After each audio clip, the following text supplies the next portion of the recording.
What's up, YouTube? Welcome to another video. Today is July 3rd, 2025, and it's been a while since I put out a video. It's been a few weeks. I've been just really busy. I suppose, too, like lots going on in the world. Of course, we had the Iran conflict and precious metals, especially silver, seems to really be breaking out. As I'm recording this now, we're just slightly above $37 US for the metal, and platinum's kind of revived and kind of broken out. To my surprise, I was really surprised to see silver and platinum really kind of moving. And of course, we had gold sell off a little bit, and then it's kind of come back up. So lots going on. Just want to kind of talk about it. Thought I'd put out a video, show off some of the latest pickups that I made in silver. So if you guys like this stuff, please like, subscribe, check out my website, My Road to Wealth and Freedom. The link is down in the description below. Also, I got links to Amazon for any of the capsules or any of that type of stuff. I do get a lot of my silver gold bullion through Silver Gold Bull. They price match and stuff like that. Again, there's a link in the description below if you guys are interested in any of that. Quick disclaimer, I'm not a financial advisor. Buying precious metals and stuff like that is not financial advice by any means, and seek out a financial advisor before doing any investment in gold and silver or any of the stuff I talk about on the channel. So with that said, like I said, gold, silver is breaking out, and I've been buying a lot more silver lately. Not because I'm buying the breakout. I'm buying silver. I mean buying physical silver, like these 2 ounce bull bear coins and silver bars and that. And as I've said in my prior video, the major reason why I've kind of switched over to silver, especially vintage silver bars, just because gold is the price of gold, especially I'm in Canada, so in Canadian dollars, we're near, I think it's around 4,800 an ounce, something like that. I don't know exactly what spot is, but if you want a 1 ounce gold maple in your hand, you're looking at 46 to 4,800 bucks. It was almost $5,000. That's just, gold is quickly becoming an affordium, as Mike Maloney would say. And this is kind of what happens. And now silver's taking off because, number one, we are in a precious metals bull market. The miners are starting to move, or they have been anyways for the last, maybe 6 months. And now we're seeing silver kind of start to catch up. And so I've shifted a lot of my stacking strategy from gold to silver simply because gold is it's honestly, man, like it kind of sucks to buy, like, spend like 500 bucks. I mean, we're talking Canadian dollars, so 500 Canadian. And then you get this little dinky piece of gold, like a 10th ounce or something like that. When, for 500 bucks, you can get, a 10 ounce silver bar or something like that. So that's kind of what's motivated me to move into silver. And I'm not just buying silver, willy-nilly. I do have my kind of rules, like the type of silver that I'm going after. It's either just really cool coins, like, the 2 ounce bull bear coin that I've been going on about. I'd like to get a whole tube of those, but I don't know if I can quite afford one just yet. But I've been going after a lot of vintage silver bars. These things, in addition to their silver content, have a lot of collectability and collector value.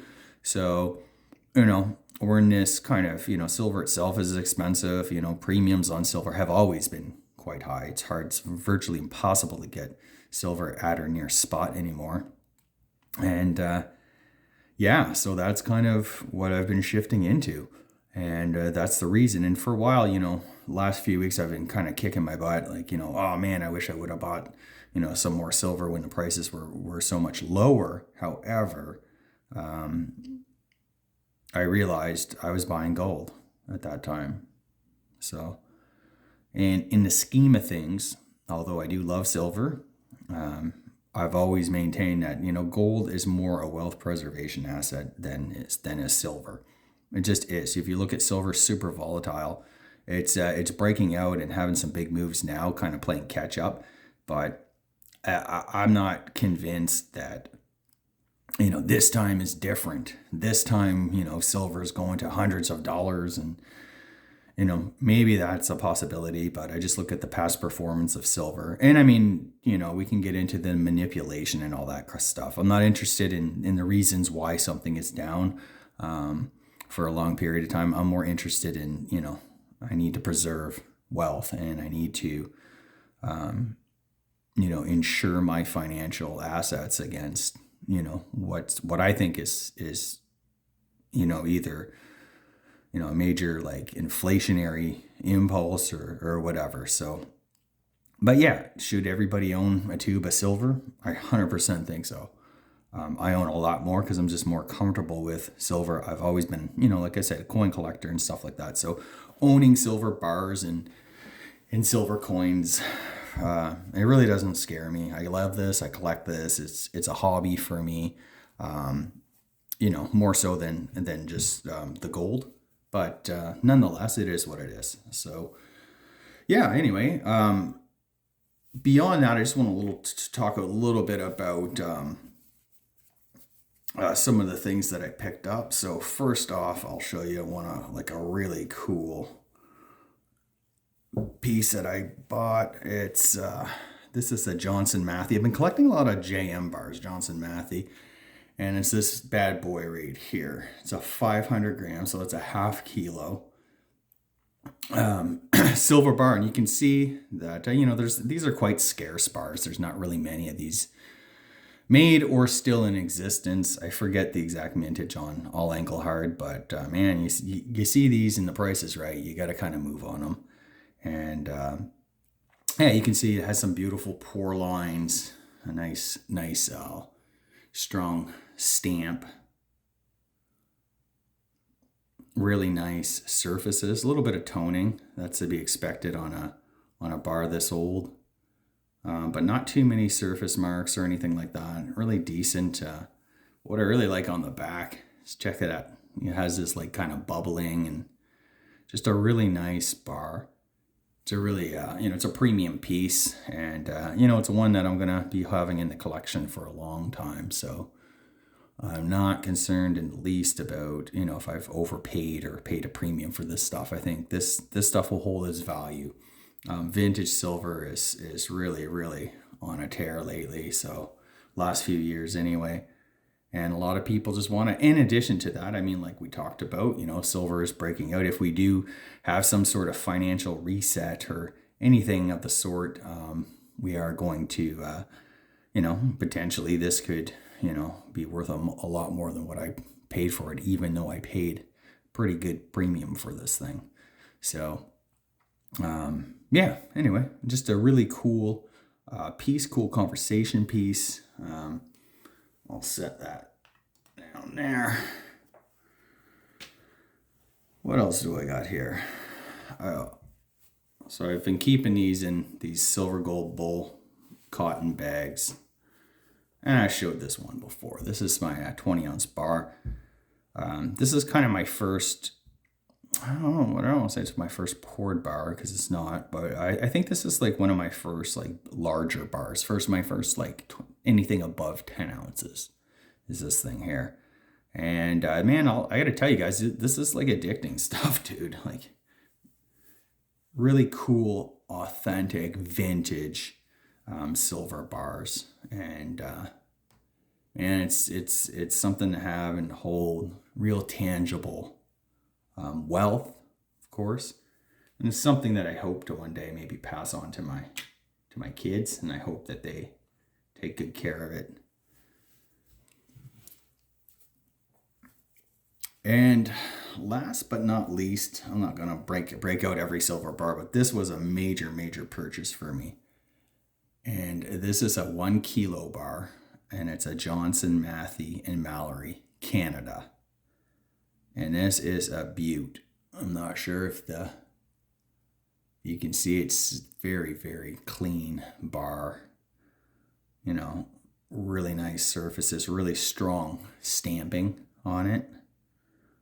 Of course, you get the 3.9 fine, 3.9 plus fine, Johnson J, M&M Canada. And this is a hefty bar. This is my first kilo bar. And I actually got a fairly decent deal on this. I got this for the same price as a brand new bar today that you'd find. So there's less than 100 of these made, and which makes this tier 1. You know, this is a very rare bar. You do see them around, but really, really scarce bar. And in this condition, you know, I believe that this is a premium bar, man. I've seen other ones up on eBay, and they don't look a thing like this. There's still lots of luster and stuff to this bar. Like I said, nice clean surfaces. There's very little to no wear on it. This is a really nice bar. And it's thick, dude. It is thick. If you guys ever had a kilo bar, man, these are thick. On the reverse of the bar, the back of the bar, I guess, like nothing special. No bubbles or anything like that. But man, this is just a good chunk of silver right here, man. So that's where my kind of precious metal funds have been going for the past month. And I'll be honest, man, I wasn't really in the market for this bar. In fact, I didn't have any money for this bar, but it came up. It just kind of worked out, and I had to make a move. And because what I've learned in my time collecting coins, or buying gold, the old European gold and old vintage gold coins and stuff like that, it's these things don't come up every day. These things are actually rare. They're scarce, and you don't see them all that often. And as I've learned with my when I'm buying all those gold coins, I mean the vintage gold that I purchased, the old European gold, like my German 20 mark, I bought a lot of European vintage from like the 19th century and stuff like that. Anyway, it just, they're not making any more of those coins. You're not going to see very many of them. And as time goes on, we see fewer and fewer examples. So I just want to set this down mainly because it's kind of heavy, dude. Maybe I'll see if I can, there. Hey, yeah, so I've learned that when you see something and, whether or not you can swing it in the moment, maybe you can shuffle some things around and pick it up, and things will work out. Now, for the half kilo and the kilo bar, I had to kind of pare back the money that was going into my stock account, my investing account, which I'm totally fine with. Sometimes I do that. Sometimes I've sold, what had happened was I ended up justifying those two bars because I ended up selling some of the paper gold and silver and that I hold in one of my investment accounts. And my intention was to withdraw the funds to pay for that.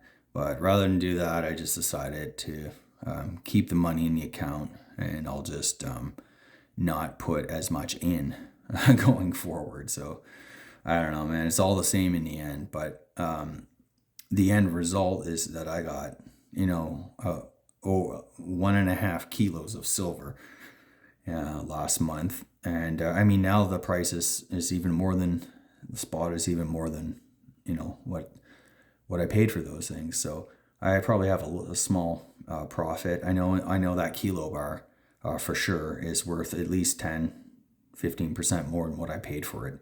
So I'm actually really happy with that. Again, I wouldn't say stacking these type of bars, man, it adds a lot of weight to your stack when you're, buying these type of things versus like the 1 ounce coin or 2 ounces and stuff like that. But But like I said, man, this is you know a piece that I can hold. I can admire. I love the old vintage style and look. Like I said, I love old coins. I'm a coin collector, man. I love this stuff. And yeah, these things are definitely, you know, going to what some people call like their deep stack, where it's like, this is stuff that it's like generational type pieces, right? Like you're not going to sell that. I got hundreds of maples I'll sell before I get down to any of these bars. In fact, I can't really conceive of of a of a reason why I'd ever liquidate a lot of the precious metals that I've acquired.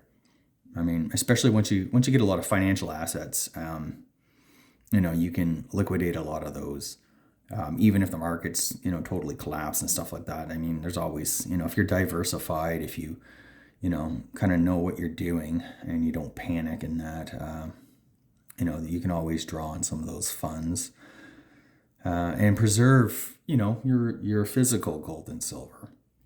So yeah, that's been sort of my approach, and yeah, that's what I'm doing. And yeah, in terms of if we want to talk about the economy and that, I mean, here in Canada, it's just like this is like a slow moving train wreck. Condo sales in Toronto and the GTA and that are collapsing. Probably Vancouver as well. Our housing market is in a tailspin here. There's job losses and layoffs. And it's great that we have a central banker for prime minister, because our country is operating without a budget right now. So instead of being elbows up, it's elbows deep into the country's purse, digging out credit cards. So yeah, it's what I think we can expect is more inflation, more spending, and more deficits, and just more of the same failed policies. And that's what's going to drive, gold and silver, continue to drive them up going forward. And it is a genuine concern. You're looking at stock market like the S&P 500 is at all-time high. Even the Canadian stock market is at an all-time high today. I think we're at 27,000. The S&P was almost 63 last time I checked. Like, what is this all saying? Like, is this the crack up boom, from the Austrian economic school? People are just pouring money into anything that will, maybe start to preserve their wealth from a devaluing currency. So I'm not so sure. I think we could maybe have a pretty severe market correction, possibly even a big crash. But I do think that gold and silver miners and that. I remember in 2008 when the market started tanking, gold stocks was doing quite well. Actually, they were one of the few areas in the market that was holding up quite well. And by that, I mean literally like October, November 2008. These stocks were doing pretty well. But as the rest of the market basically got vaporized.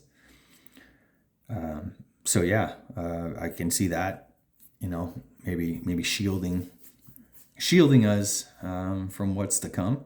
The other thing too is like I saw the UK. I mean, they're in this perpetual financial chaos and crisis and that. Everyone's just trying to stay afloat, and all these countries essentially suffer from the same thing. There's just way too much debt. They are spending way too much money.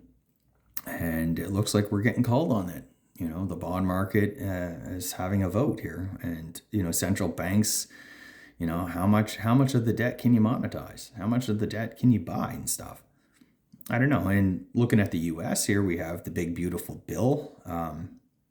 It's basically tax cuts, more spending, more deficits. So again, is there a reason? Every day I kind of ask myself, is there a reason why I don't want to own any gold or silver? And it's just like, you go through it, the fundamentals are fantastic, I think, for especially gold.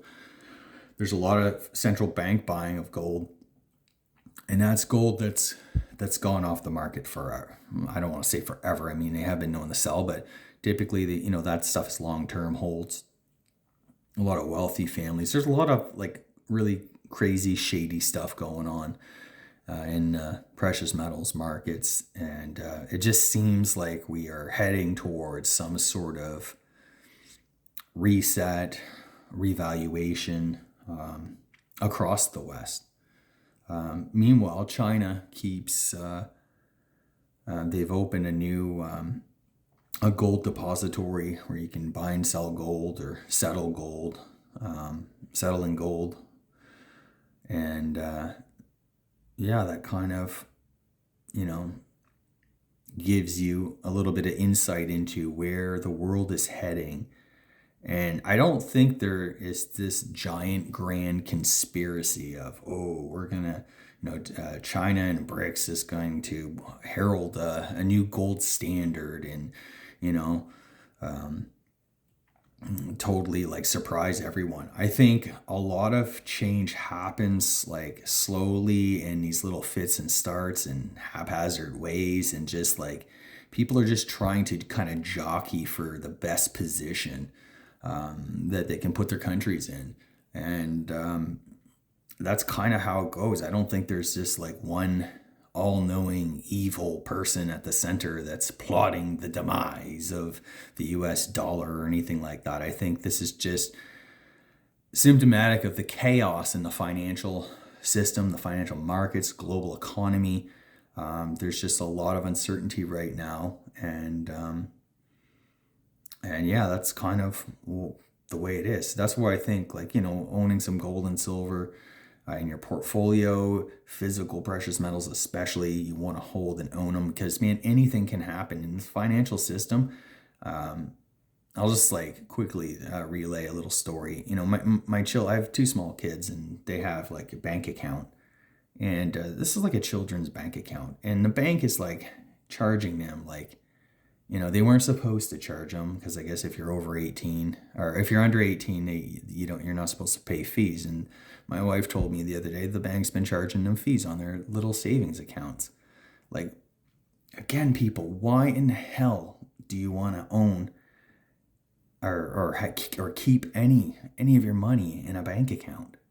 You're not getting any interest from that. You're not getting any benefit from that. The banks limit our transactions, how much we can pull out. Meanwhile, they're kind of ripping you off. There's just, and it's always a glitch. Our system erroneously was charging monthly fees. Like, yeah, right. So anyway, at the end of the day, guys, I'm sticking with this stuff. I've try to impress upon my children. I always buy them a little silver coin or something like that. And I try to like teach them about the value and the history of gold and silver, why it's important. And in a really, dumbed down way, like, something that children can understand, is what the value of currency and why it's important to, put your, especially in times like these, put some money, some of your currency into hard assets, gold, silver, property, anything at this point that will retain and hold its value. Because the way these governments are spending, man, it's not getting any cheaper. And I know I've been going on for getting pretty long-winded here, so I'm going to cut it off right now. Thank you all for subscribing and liking my videos. The comments, man, I really appreciate it. Tell me what you guys are stacking, what you guys are buying. Are you guys going after some vintage, some just silver rounds or eagles or maples? Like, what are you guys doing? And I hope you all enjoy the summer. Peace out.